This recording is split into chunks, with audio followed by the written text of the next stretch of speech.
zone. Before you make your move, my friend, check out yourself. The going may be easy. The turning back may be very tough.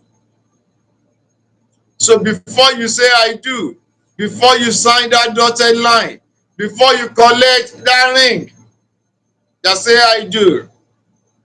There are certain things you need to put into consideration. And we can call it in some ways, part of it is principle of compatibility. But I would like to just pose some questions to you. They can be rhetoric, but there are questions that are needed for you to answer. And this reflection time is majorly dedicated to the eligibles and the marriageables. Those are here to marry, but those of you that have married can also pick one or two things along the line. Because when you deal with things, you can still do amendment. You can still do what? Amendment. Like the Bible says, if the foundation is destroyed, what can the righteous do? Well, the house is built. Do you want the house to collapse or go down flat? No. Then you need to invite the structural engineer. They will look at the structure, look at every other thing involved in that building and say, what can be done? Can the well-being of this house still be salvaged? Then they will do whether they will have to put some pillars here, some pillars here, some structure there, some formats here. Like one house we were living in before, somewhere in Lagos. It has a very large sitting room. We are living upstairs. However, the decking lacked strong beam to support it. There were pillars, but there was no beam to run across horizontal. So we just observed that the decking was caving in, was forming a concave shape. Then we had to make the landlord to be aware of it. Say, sir, come and say something. Then they had to call in the engineer. Then they have to put pillar in the middle and put strong beam across to support that decking, or else the decking one day will have come down. So this can also be useful for those of you that are married now. But those of you that are contemplating, looking towards marriage, there are certain things you might have considered them. That's why it's called reflection. Let's just go over some of those things together. So allow me to just put these questions across. Number one, you that say you want to marry, what do you know about yourself? Who are you? Who am I? You ask yourself. That is the value of your self-concept. Because if you don't value yourself, you don't know who you are, your personality, some of your strengths and your weaknesses, your value to yourself and to society and to your family. Then when you are now getting into a relationship, you may have the challenge of what's called complex. It's either superiority complex or inferiority complex. And they can be a source of problem to you and your partner along the line. So you need to answer that question emphatically. On the scale of 1 to 10, at least your assessment of yourself should be nothing less than 7 over 10. You should be able to have a good picture of yourself. Who are you as a person? Not your physique, but mentally speaking, psychic speaking, emotionally speaking. Who are you? Growth speaking, vision speaking. Who are you? Who am I? You ask yourself. Because when you are going to a relationship, it's a partnership. What are you bringing to the table? Like most of these days now, if you want to work in a company, you already know what they have to offer, you know what they're producing, you know the nature of their work, the services they produce. But you are coming to enhance their service. So they say, what are you bringing to the table? What value are you coming with to our establishment, to make our establishment better. You are not just going there to just do whatever they are paying you to do and just collect the payoff at the end of the month. No. You are joining that company, that establishment, because you know you have some skills which will be useful in that establishment, and you want to put them on the table. You utilize them to make that establishment, that company better, to enhance their products, to enhance their the marketability, the acceptability of the product or service in the community.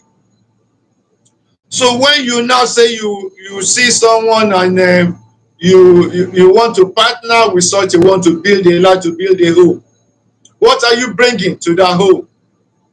What kind of home are you planning to build together? Because marriage is more than just husband and wife, just have the title Mr. and Mrs. Mr. Responsible. What's the degree of the responsibility? How do you define the responsibility? What are the criteria for assessing your responsibility? That's the value of what you are bringing to the table. So you must know yourself for who you are. And that is what will also enhance the joy and the peace and the acceptability with your partner. So the next question you have to say, where are you now? In your plan for life, at least you have some goals for yourself. You have some drive for yourself. In the stage of life, where are you now? Have you progressed to some extent? Are you really ready for this thing we call in marriage? To be eligible and to be marriageable are not the same thing. To be eligible, we may say, well, chronologically you look at that. Physically you are mature, but say, this one, you should be married now. Are you married? What's holding you back? You say you are eligible.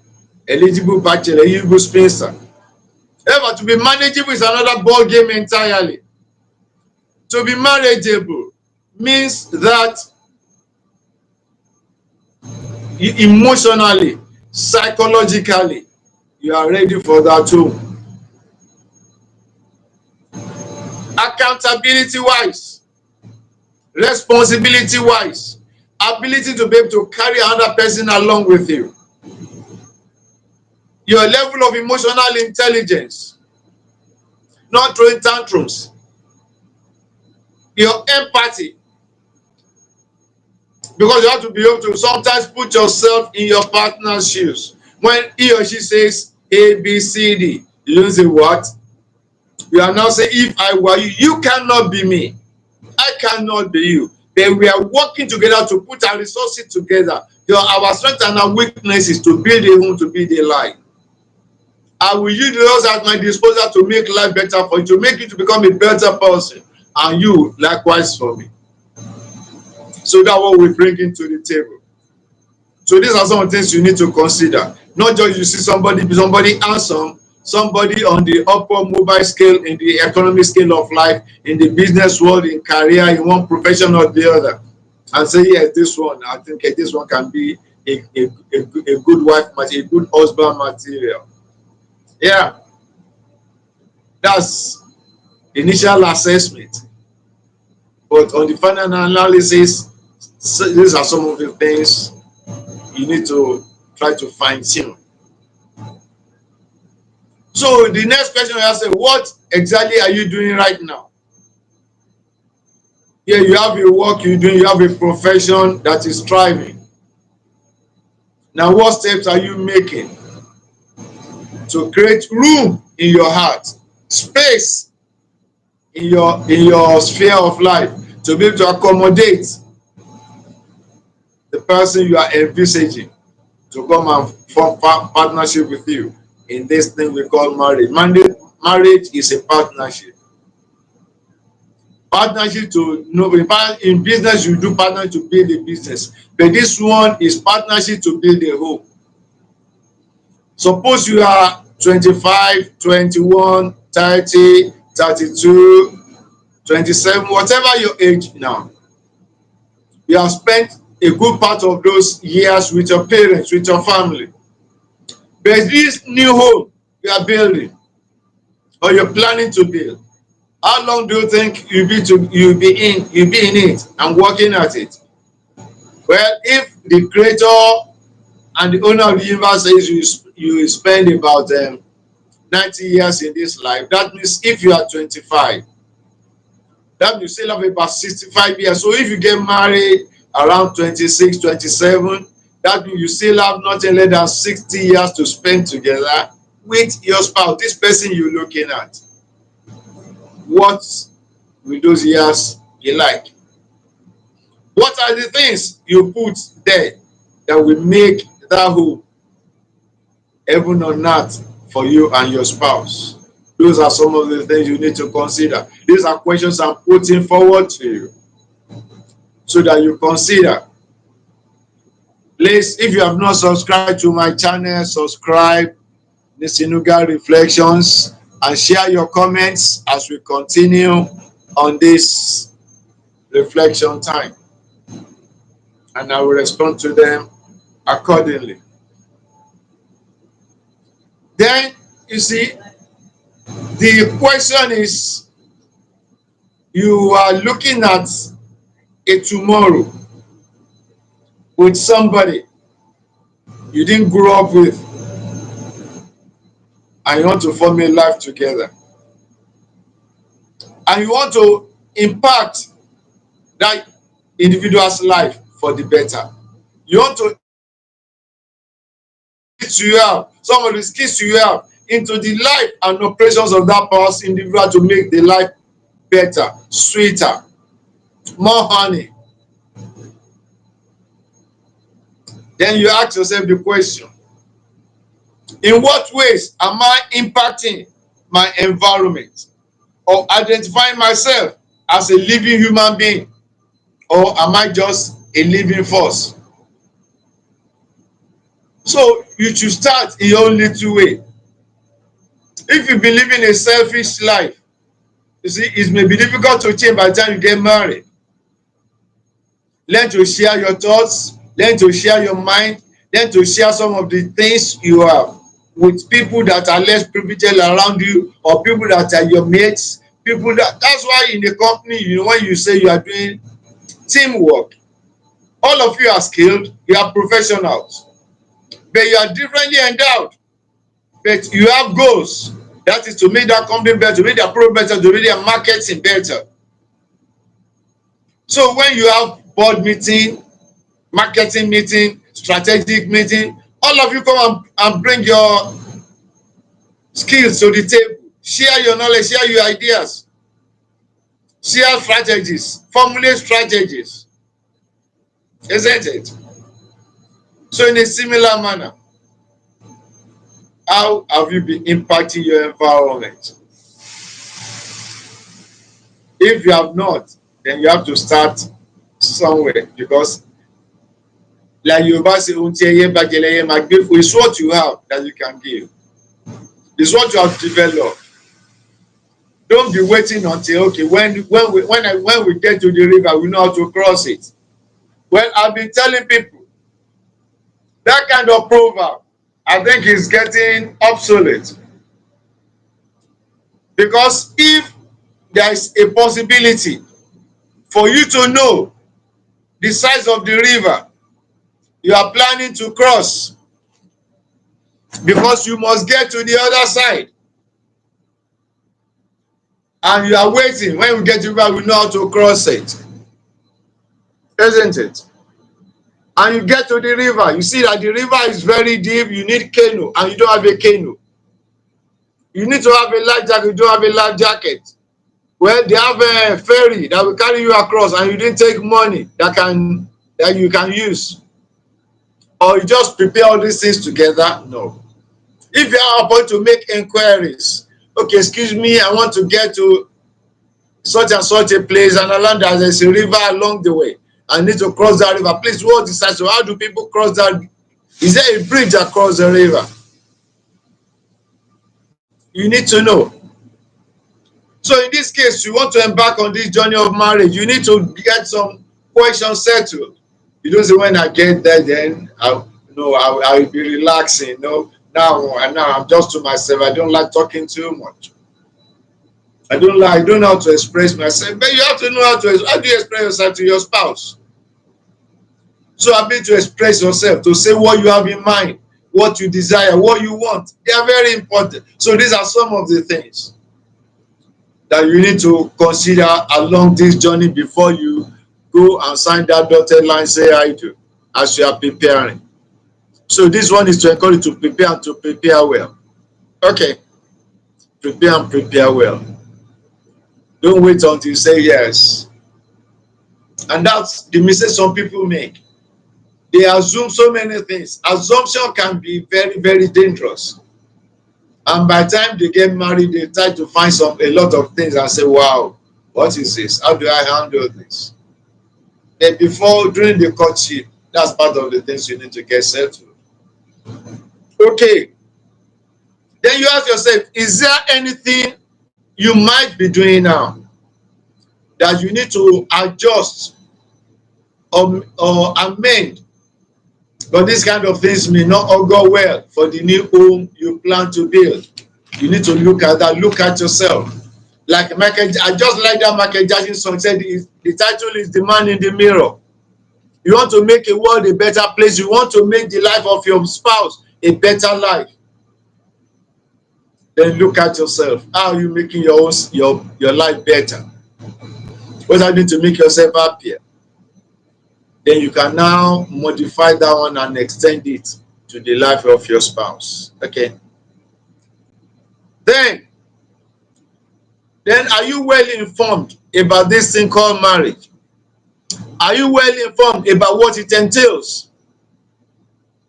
Some make the mistake. That's why they try to do what's called trial marriage. There's not like trial marriage. Do you not become an experimental human pig?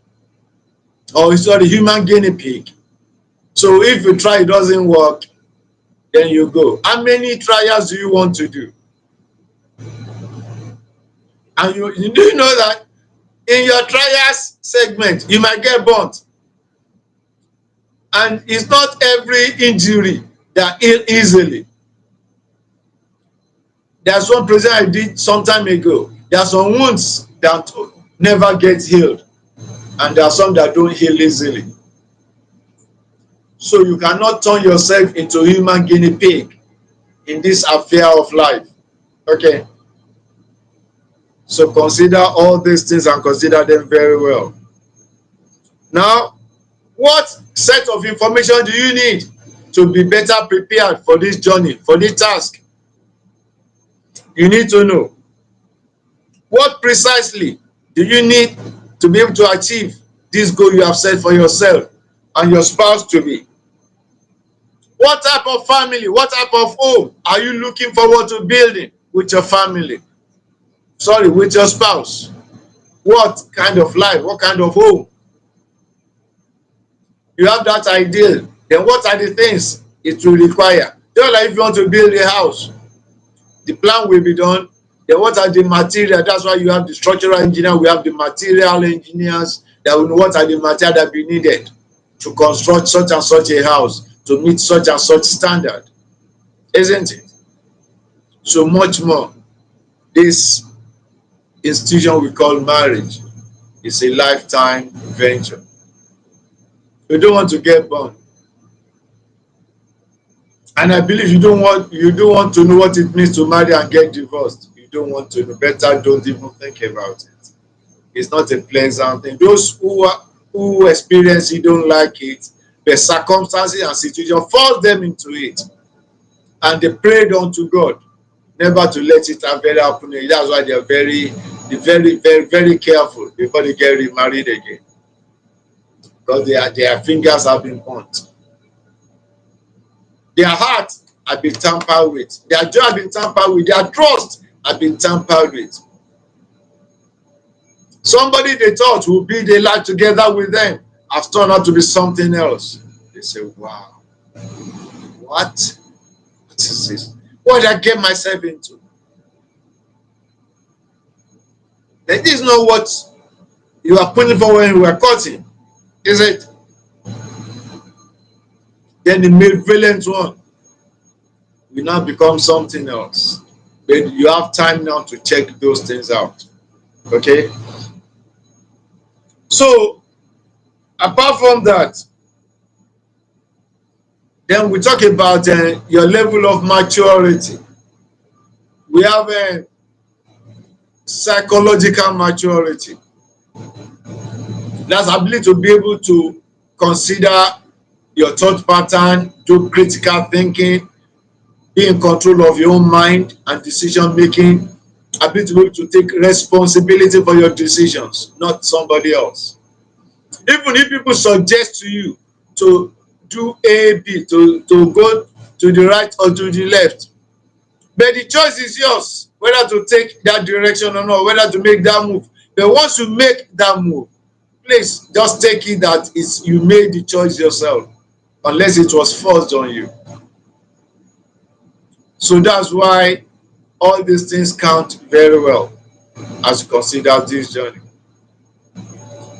Do your parents still make decision for you at this age as an adult, or you have that free hand? Because when you get married, you cannot be going to your parents to be deciding some things for you, or they'll come to your home and tell you A, B, C, D. That is not done. That means you are not yet mature for marriage. Once you get married, whatever happens in your home is your decision and your responsibility for that and your partner, not for any of your parents, whether from the husband side or the wife side. No, it's purely your business, your responsibility. Then you need to be emotionally mature. That means you don't throw tantrums anyhow. You know how to manage your anger, manage how to manage your frustration, know how to manage your disappointment. Disappointments are bound in life. Offenses are bound in life. Even our Lord Jesus said it in the scriptures. He said offenses will surely happen. So how do you manage your offenses? Do you do ego defense mechanism, and you now, instead of carrying out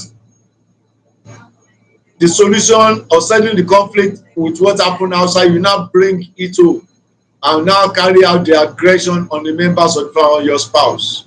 Maybe something happened at work and you now get on your wife, you now asking how was it? Give me what's good in the day. Like some people, when you greet them good, say what's good in the morning. Am I the one that offended you? What did I do? But because where they were coming from, somebody must have pissed them off. So you have to know how to manage your emotions and your feelings, and know how to place them right at the right places. That's called emotional. Work on your emotional intelligence. Then you need to be financially mature. At least know how to make money, know how to manage money, know how to work within and spend within your, operate within your limits, within your expenses, within your income. There's something that is called financial embarrassment. You cannot afford to have any form of financial embarrassment once you are married, because it's not going to affect only you, it affects you and your spouse and your family and your new home. So you can see these are some of the posers you need to consider when you say you are eligible and you are marriageable. To be eligible is one thing, to be marriageable is another thing. To marry you means you are ready to make a home. And to be marriageable means you have to have high level of empathy. Having to put yourself in your partner's shoes. Not say, if I were you, you cannot be me. You can never be me. And I can never be you. So the point is, we are working together. There's something we call in biology symbiosis. That is, you scratch my back, I scratch your back. We are in a relationship, and two of us are bringing things into that relationship. You are benefiting from me, I'm benefiting from you, and we are building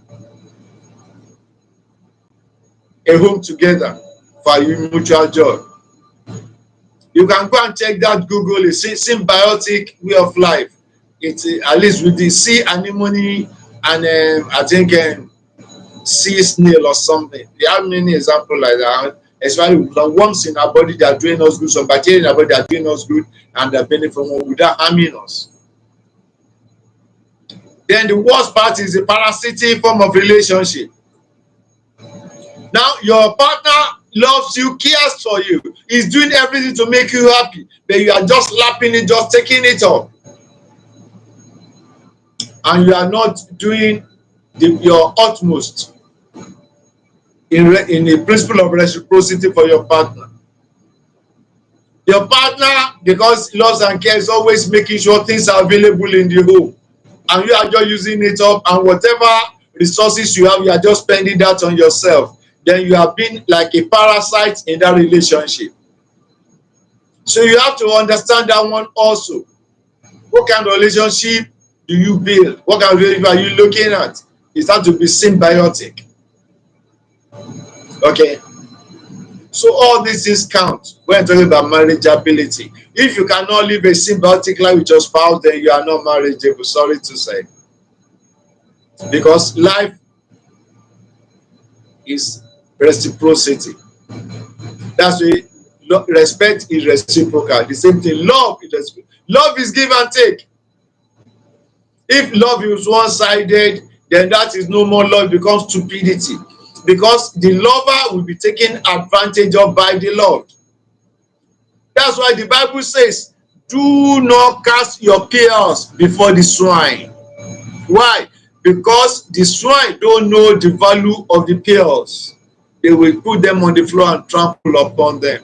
The person that you love and does not love you, that person will take your love for granted. Will take the sweetness that's in your love, and after that is, well, that's your choice. I'm not built to love, that's me, that's me. No, that can't be you. We work at it together.